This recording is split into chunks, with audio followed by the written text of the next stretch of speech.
Hello, good evening, Matilde. How are you? Hello, good evening. I'm good, but Great. I'm using my other computer and my camera is not working yet. So All right, don't worry, it's okay. Good. Let's work then, please, Tilde. We're going to okay. now go one more time to the lessons that we have for today. And well, because yes, we practiced some writing yesterday. Now, we got to see time clauses. That was very simple, right? Then infinitives of purpose. Well, we reviewed, right, the usage of gerunds and infinitives one more time. So actually, I want to start with this once again to try to again those rules, at least the verbs that we have to use with the ones that we have to get with. I don't know if you were able to, well, to get just five verbs that you can use with infinitives. Matilde, were you able to get that, the five verbs? No, no, honestly, no, I couldn't. Okay, let's take advantage of the time. All right, it's better because we have many activities. So let's do it now, please. I don't know again if you have access to the list or to the link. Let me know. Yes, I should. Give me a second.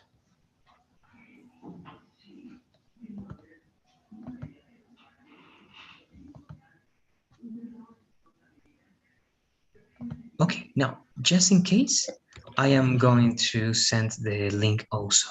I just opened this so that you have it there.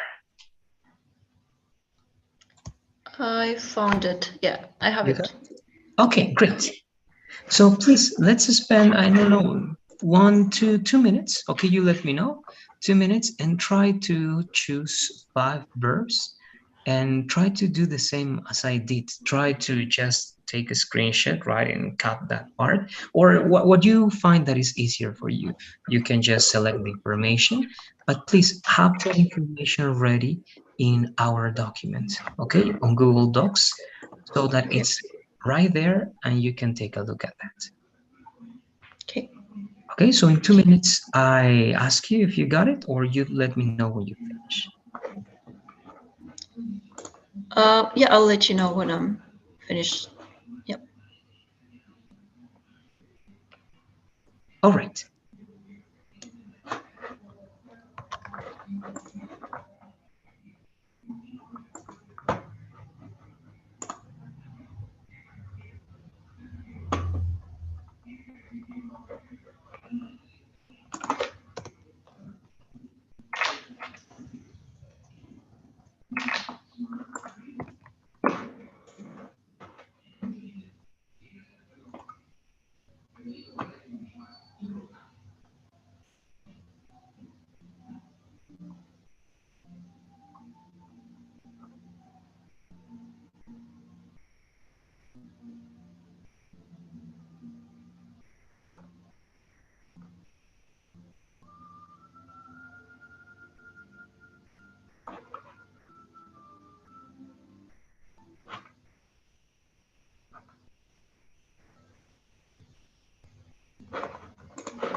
Okay, it's done.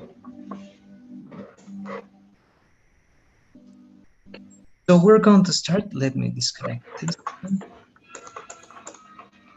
Okay, let's start by reading, please, what you selected. Matilda, let's read the verb plus the meaning and the examples, please.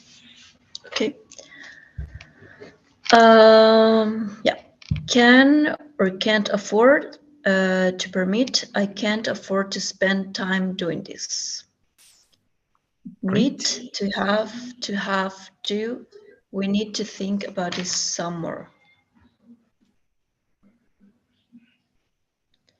Pay to spend money on. We paid to become informed about the matter. Refuse to say you will not do. Jane refused to do what he asked. And swear to promise to do. I swear to be a good boy in the future. All right. Thank you very much, Matilda. Now, again, the idea is that we are going to use these elements, all right, the gerunds and the infinitives, and we have to use then these verbs to use a gerund after this verb or an infinitive after this verb, right? It depends on which ones you're going to choose to work with. But again, we're going to try to do that this week. It means today and tomorrow, and also next week to again try to get used to using these verbs and the well, respective form of the verb that comes afterwards. All right, so that's the logic. Now, we're going to leave that there. We're going to go to our lesson. Perhaps we're going to cover one or two today. And afterwards, please, we're going to go to our writing practice. And besides doing what we have to do to apply that knowledge, we are going to be applying also these rules for the verbs that we know.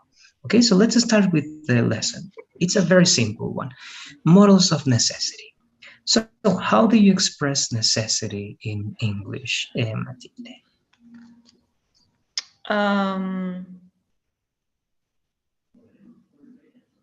Well, when I like a question like uh, may I get this, or could you help me with this? Great. Exactly. When you require something, you show necessity. That's correct. And what about in the form of affirmation? Saying someone that you have a specific necessity. How do you express that? Um, like I need this paper for tomorrow. Exactly. And something, an expression, perhaps also they are saying here models of necessity. We're going to see what they apply. How do you show strong, let's say, not commitment, but a strong feeling that you have to do so? Like I have to hand this paper tomorrow Yes, morning. good. And what is stronger than have to? Like trying to say that it's like urgent, that kind of message. Yes. Okay, yeah, can be that. Or even there's an expression that means the same as have to. Actually, it's the same. Uh-huh. You add one word, but it's stronger. What is that word? Or that expression? It's very Mm, common in English. In English, they don't use have to very often. They use this other expression. hmm. And it starts with a G. It's with a common verb.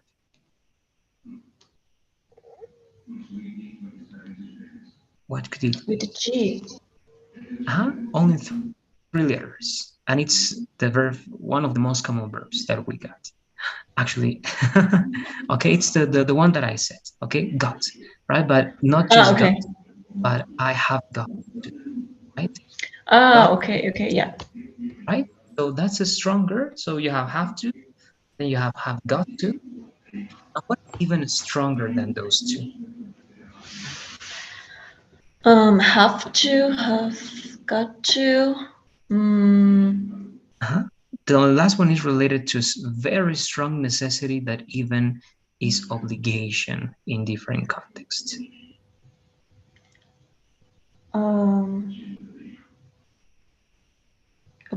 Obligation, like I must do something.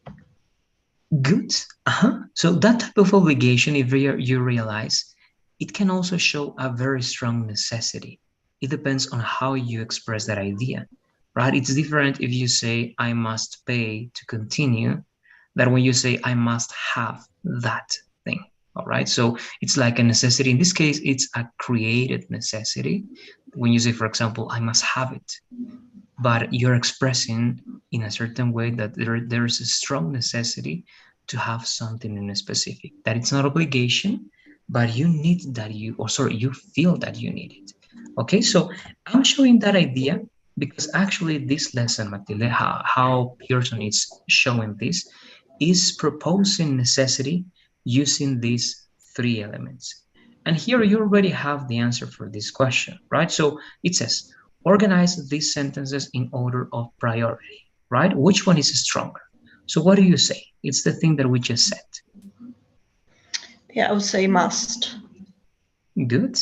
So what do you think then it's the order? One is the strongest of them, and the third is the one that is least strong. Well, I would say must is the strongest.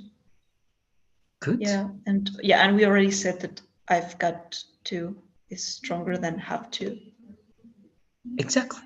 So actually, it's in the correct order, right? Okay. Good, right? So you have, I must hand in my paper, I've got to hand in my paper, or I have to hand in my paper. So that idea, it's just expressing that the three of them, of course, are necessity, but they have different, let's say, degrees of how strong they can be, right? And you know how to use them. That's all. We don't need to practice this just with separate examples.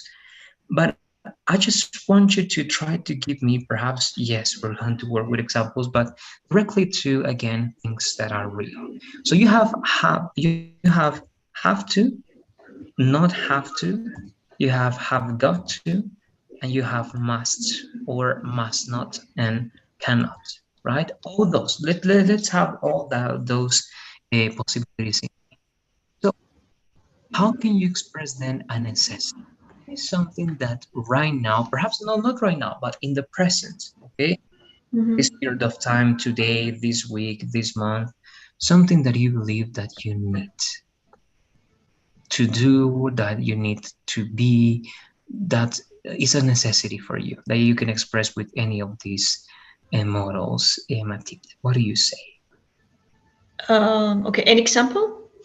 Any example, huh? It's better if it's real, something that you feel that it's a real necessity for you. Yeah, okay, so I have to start preparing my suitcase for a travel I have. Okay, good. That's great. Correct. That's a necessity. And why did you decide to use that specific expression, Matilde, among all the expressions that we have? Well, not many, among the three that we have. Why did you decide to use that?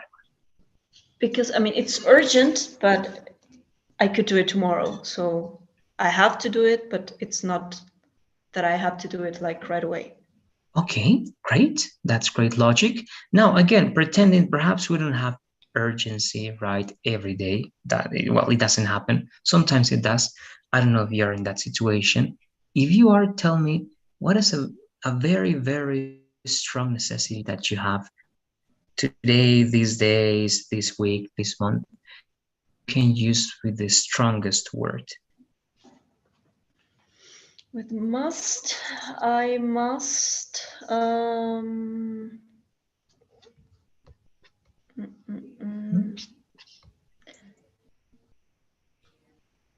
I must.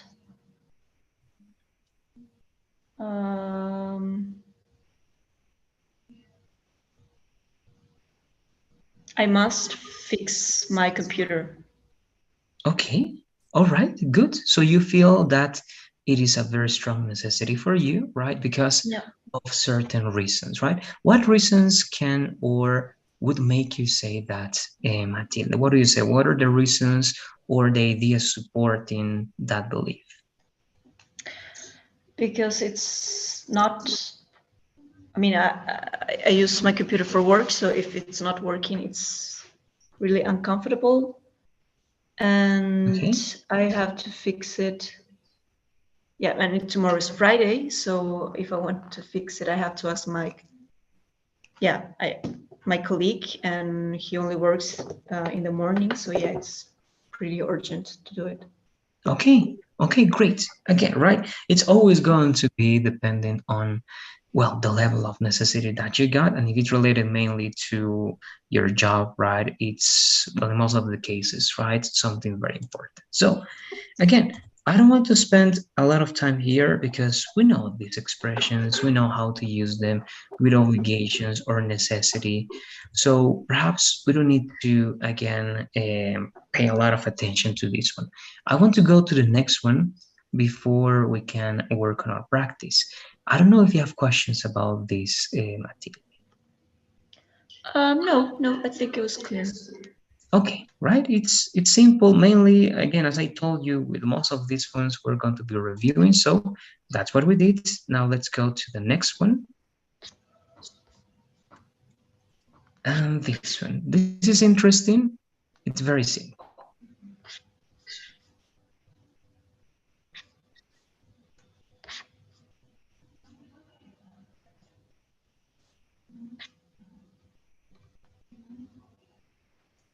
Okay, so I don't know if you remember something about participial or participle adjectives. Hmm, What are they?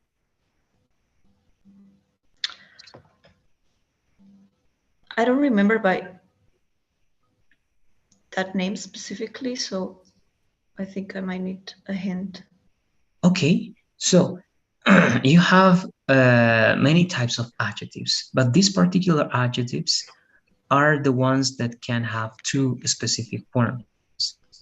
And depending on the ending, right, the meaning of that specific adjective is going to be a little bit different. I mean, how it describes something.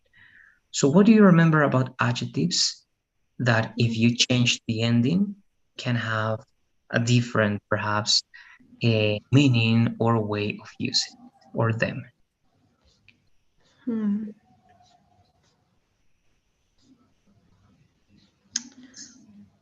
What could it be? Mm,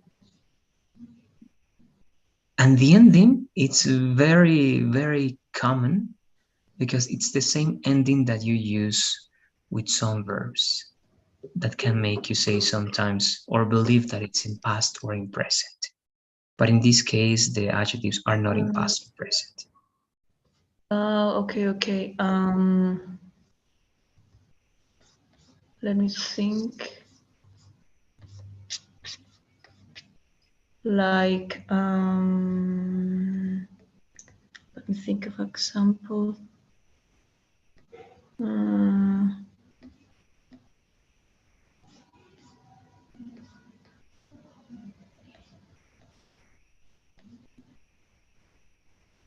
mm, like, I don't know. Uh, Boring. Like, she's such a boring person. Yes, you're right. That case, it's not a verb. I'm describing, yeah, the person. Correct. That's a participial adjective. Now, what can you do with boring? What's the second possibility to use that with a different meaning? I mean, also an adjective, but when you say she's a boring person, you're describing what she produces, Hmm. right? And what is the other side of the adjective? How can you change that adjective to make it a feeling? To make it a feeling, like, um, To make it something that you are feeling. Like I'm bored. Yes, exactly. Okay, and this is the lesson. Participle adjectives are the Mhm. adjectives that can be with the ending ing or ed, and depending on that ending, right, the adjective is going to have a different meaning, right? So again, as you said, when you say she's a boring, right, person, or when you say she's bored, the meaning is different, right? It's Yeah. the same Mhm. adjective, but again, one of them mentions the production of something in someone else, and the other one describes how someone feels. Because again, right, the context or something specific is making that person feel in that particular way, right? So, yes, boring, Mhm. bored, those are examples. And here, actually, you can see it, right? And perhaps your control member, we got to see this and we analyzed those, right? So again, just for practicing, how can you explain the difference? Just again, to know how you can explain it between they are Mhm. surprising and they are surprised. So how do you explain the difference between those? Okay.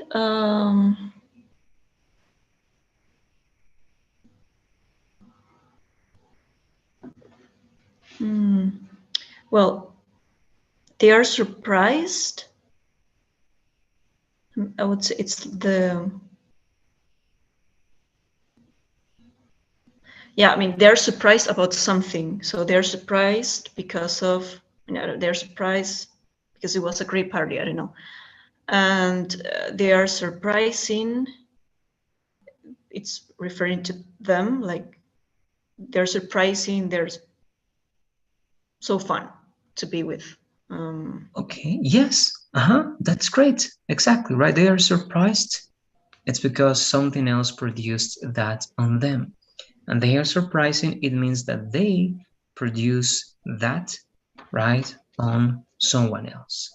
It can be, right, because they are very funny, or it can be because they are very impressive, right, or in the sense that they can be stunning, they can be something that makes you, right, be surprised, right? So again, it's yeah. always going to be correlated. If you have something surprising, you're going to have someone surprised by it, or by him, her, or by them, right? It depends because it can be with objects, it can be with people. So easy, right? We're not going to read this one again. I'm just going to put emphasis on the idea. And Matilda, we talked about this, that ing and ed, they don't refer to past or present. They are called past participle and present participle. But as we said, right, adjectives don't have tense. Adjectives are not in past, are not in present. No, these are just endings that we use to mention that you are provoking something or you are feeling something, right? So feeling ed. We read also this, right, some models ago. We're going to read only the examples, please, Matilde. Okay. I was really bored during the flight. Not I was really boring during the flight. She's interested in history, not she's really interesting in history.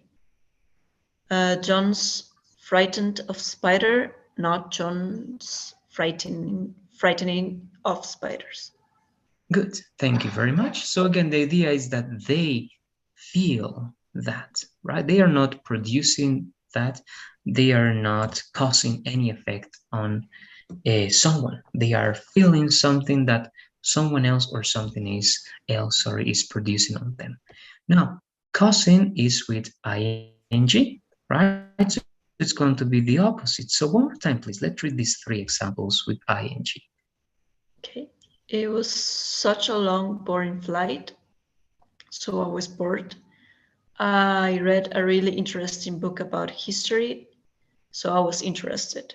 Many people find spiders frightening, so they are frightened when they see spiders. Okay, thank you very much. And again, if we understand this, we know that this is something that is producing a feeling, well, right, in a different person. And the logic, this is the logic, right? The movie is amazing. What's the consequence? That I am amazed. The girl or that girl is stunning, so I am stunned. The class is boring, so I am bored. They are surprising, so we are surprised, right? So that's always going to be the logic behind using participial adjectives. There's always going to be two sides, right, on that idea. Now, this piece of advice is something that we mentioned, and even your example was related to that. It's not the same, right? If you say I'm boring to I'm bored, right? It's very different, and we know the difference. So this part is just making that clear. We don't have to read that. In comparatives, you know that when we use comparatives, we can use more or er. But the rule says that, of course, as they are boring two syllable adjectives, we should think that we can use the er sometimes, but no. The rule says that with these adjectives, we use more, right? We always use more. And of course, that's obvious, but it's just to make sure that this can be an exception to the rule, also because they don't end in y. So we're going to finish, please, the lesson by reading these examples. Then we are ready to go to our practice. Okay. That book is more boring than this one. I think Dr. Smith's lesson was more interesting than Dr. Brown's. For 24 hours on the flight to Australia, I was the most bored I've ever been. I think this is the most interesting talk we have heard today. It was the most frightening film that he'd ever seen. Great. Thank you very much. And now you have this list, please. This is going to be part of the activity we're going to have now. Again, it's going to be writing, and it's going to be a combination of using the two lessons. Perhaps the first one, not that much, but we're going to use it. This one, we're going to be using some of these adjectives, and we're going to be using the verbs that we use with infinitives and gerunds. All right, so we're going to use again two different paragraphs. I'm going to give you the instructions, but first, let's just scan this. I need you also, please, Matilde, to work in this activity to open this presentation on a Google Classroom. All right, so go there. Let me see what lesson this is going to be for you to go there directly. Give me 1 second. Okay, so if this was the first one, so the first three, these were lesson one. Okay, then three, so unit one. This is unit two. Now this is unit three. Good. So this should be lesson three in unit three, Matilde. Go there, please. Open that one and let me see if that's the one. Let me know if that's Okay. Lesson 3, participial adjectives. Yeah.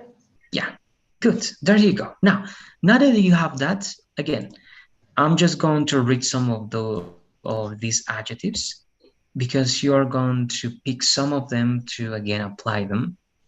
And okay, so this is it. Let me read some of them. So you have alarming, alarmed. You have boring, bored. That's what we have. Confusing, confused. Depressing, depressed. Embarrassing, embarrassed. Then you have exhausting, exhausted. Fascinating, fascinated. Frustrating, frustrated. Overwhelming, overwhelmed. Right? Relaxing, relaxed. Satisfying, satisfied. Shocking, shocked. Terrifying, terrified, then tiring and tired. Okay, and here you have the sources. So I read some of them among all the ones that you got. It's an interesting amount, all right? It's an interesting number of adjectives.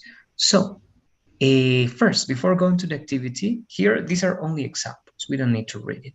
But I need to know if you have any questions about the lesson before going to the activity. No, I don't have questions.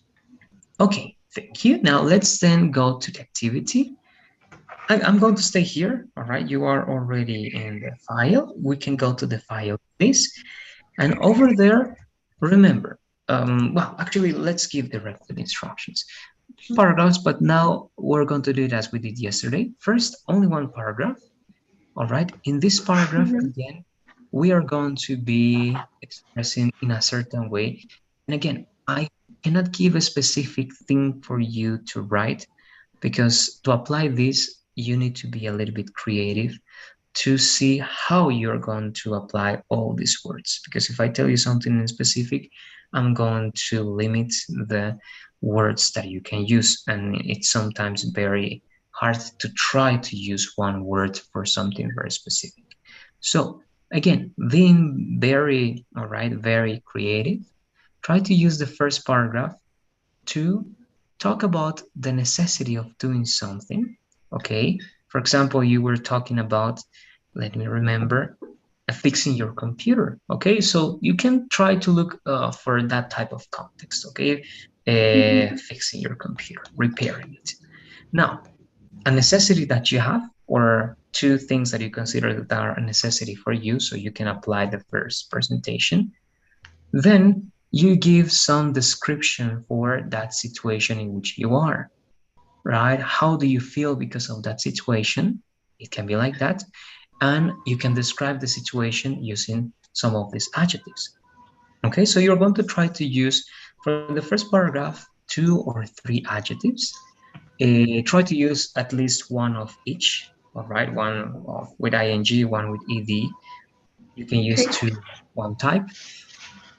Of course, the last rule, that's why you need to be creative there, is that you're going to use at least one of the verbs that goes with the gerunds and one of the verbs that goes with infinitive, right? And it has to be just right next to the verb, right? You can use, if you want, gerunds as subjects, but what it's going to count is that you use the gerund after those verbs and that you use the infinitive after those verbs, not in any other place.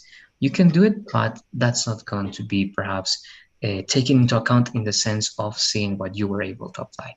So it's a very long instruction. We can Yeah. make it short, but tell me please if you have questions about it.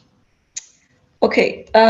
Just to confirm, so I have to create a paragraph. I have to express necessity, use at least three adjectives, and use gerund and infinitives. Exactly. One verb that can be followed by gerund, one verb that can be followed by infinitive, correct? And yes, you have to use at least these 3 adjectives, but remember, they have to describe your situation of necessity in a certain way. Or if you can describe something else that is related to your necessity, it's also valid. Okay, so yes, you got it.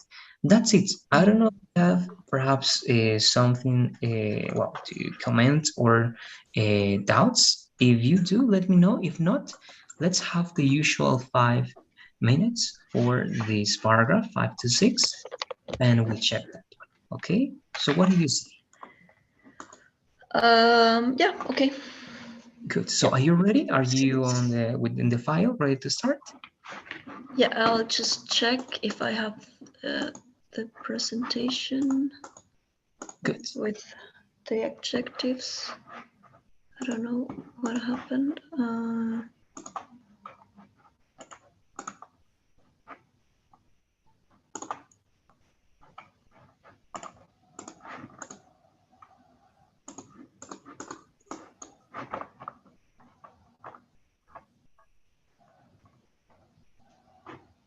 Okay, yeah. Great. So now that everything is set, let's begin then, please. I'm going to start the timer for 5 minutes. So you let me know if you finish before. If not, again, I'm going to make you read what you got, or you can finish the last details. Okay, but let's have 5 minutes as the parameter. Okay. Good. So let's do it, please.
All right, so we are with 6 minutes. Let's take a look at what you got so that we can go to the second paragraph then to apply something very similar actually.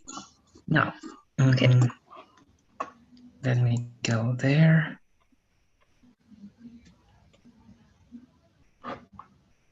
So I'm here with you. Let's read, please, Mati.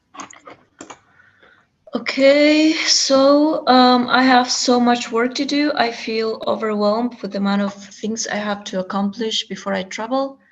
I was shocked when I heard my boss asking for a new meeting. She knows I have to prepare a whole training and send the materials to the training center. I'm thinking of moving my flight to Saturday. Perfect. Thank you very much. Good. I see the details very well organized. My only detail here is going to be this one. All right. The preposition for overwhelmed is going to be by. Okay. To be overwhelmed Okay. by something. Then the rest of it, great. Let me analyze the usage of the details that we asked. So here we have to be or to feel overwhelmed. So that's great. This time I'm going to underline those words. Yes, great. And here have to accomplish this is, of course, the infinitive. Then you have the participial with ed, to with ed. Then, mhm. Okay, so this is a way of using gerund, but we're going to look for other one. We have also here to prepare. Good. Thinking of moving, and this is for a, let's say, a gerund, but it's not exactly after the verb, right? So good. Here we have mainly a infinitives, right? We have the gerund, but I don't know. We are not using yet the a gerund after one specific verb. So that is what we're going to do then in the next paragraph. All right. Everything seems to be great. Actually, I have no observations. All right, I have no observations. Everything is great. We are using gerund.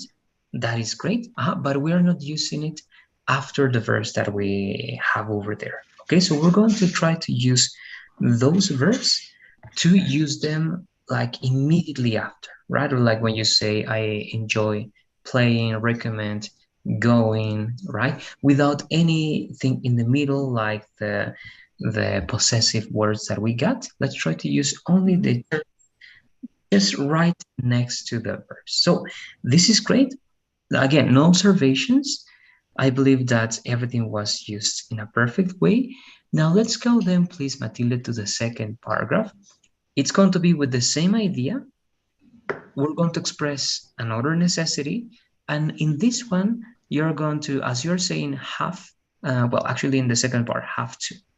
We're going to try to use, we don't have must over here. Yes, a very strong necessity with must. Okay, that's going to be the change. Express a stronger necessity with must.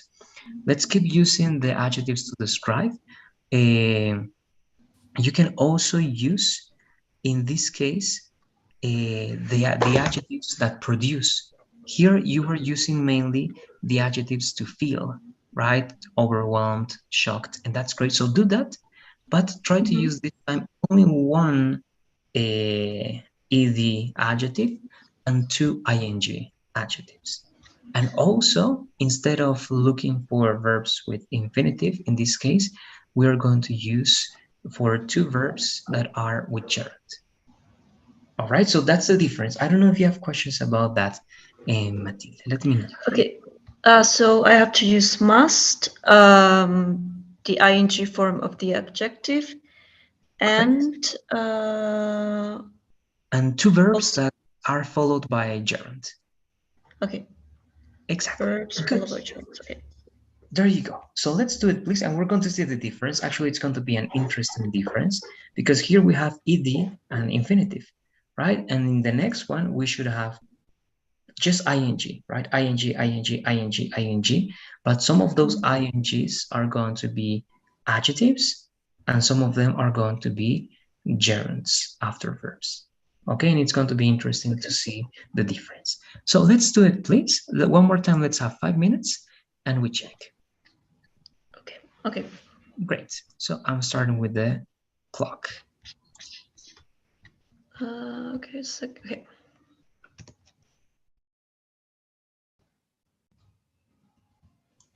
All right, so I'm restarting now.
All right, so once again, we are in the 6 minutes. Let's check what we have to finish with today's activities. Let me Okay. close presentation. Let's read, please, Matilde. Okay, so when I thought anything else could go wrong, I heard the news. It's surprising to see how politics can ruin your plans in a second. With the main roads blocked, I need to send the materials for the training by plane. I must do that tomorrow morning, otherwise they will not be on time. And I need them to be in Cochabamba by Saturday afternoon. I miss having relaxing days in the office. Okay. Thank you very much, Matilde. Great, great. Again, it's a great piece of writing. Let's analyze. I'm mainly going to pay attention, all right, to the words that we need in this specific case. Okay, so again, there's one punctuation detail, but let's go first to the gerunds and to the adjectives. So in this case, this is an adjective, right? It's surprising, good, and even you're using then afterwards an infinitive after the adjective, which is great. And that's one of the rules, right? We don't have to, but you're using this as extra, so it's good. I'm going to mark it because this is another rule. We can use infinitives after adjectives. Then, yeah, politics can ruin your plans. Yes, that's right. We may blocked. I need to send. Yes. For the training, this is good. This is mainly an activity. That's a gerund, but we have must here. That is great. Tomorrow morning. Now here, otherwise is considered in this case a transitional word. All right, it's like consequence to something. So as it is a transitional word, we have to use it with the rules for transitional words with semicolon, all right, and with comma over there. All right, so semicolon, comma. So semicolon, otherwise, comma, they will not be on time. Right? I need them to be in Cochabamba on Saturday afternoon. I miss having, that's great, right? Having, this is actually here here you have two at once. That's great. This is adjective Mhm. and this is gerund, right? Two words with ing, but they are something different, right? They are not the same. One of them is an adjective, the other one is a gerund. Okay, so good. We have Yep. two gerunds. We have one, sorry, two adjectives, but only one gerund after a verb. Let's try to use one then. I don't know. Let me verify. We have other gerunds, but not after verbs, right? This is the only one. I miss having. One Yeah, I miss other having. than Yeah. some, right? So try to give me one, please. Let's go to your list. It's over here. So remember, we can say advise, doing, appreciate. Well, this one no, because we need something in the middle. So we're going to work later with appreciate. Then keep doing, consider, doing, explain, doing. All right. So from those options, which one would you like to work with now before finishing, Matilde? Um, Consider. Okay, good. So a very short example, common to finish now. Okay, so I've been considering taking some days off.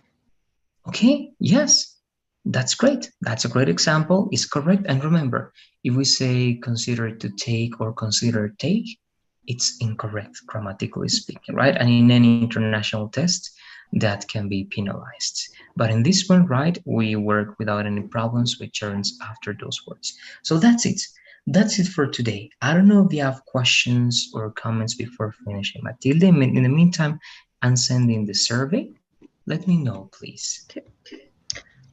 No, yeah, I think it was clear. So yeah. All right, good. That's great. We are about to finish all our contents. All right, we still have today and we have a Monday, right? On Monday, if I'm not wrong, Monday is yes, we don't have class on Monday, right? Yeah, Or yeah, right. Yes, I have. Yeah, I have to travel. I'm all actually right. traveling. So yeah, yes, Yes, I have to for tell the them week. to modify. Yes, because in the calendar they have it. Let me verify. Perhaps I'm yes, we don't have next class, even it's holiday, right? And that entire Yeah. week we don't have classes. So it will be right until the following Monday then. So all right, so tomorrow we're going to kind of finish everything. You have that week off. When you return, we're going to work on a short review and we're going to finish everything. And on Tuesday, we start with the next model. Actually, yes, with the next course. So don't forget to work on the assignments, right, on all those details. Yeah. And yes, because these are the last two classes we're going to have, even though we have a big, right, week off that we're not going to be together. But that's it. Let's then finish here, Matilde. I hope you have a good Okay. night, and I'll see you tomorrow. Okay, you too. Good night. Bye bye. Thank you. Good night. Bye bye.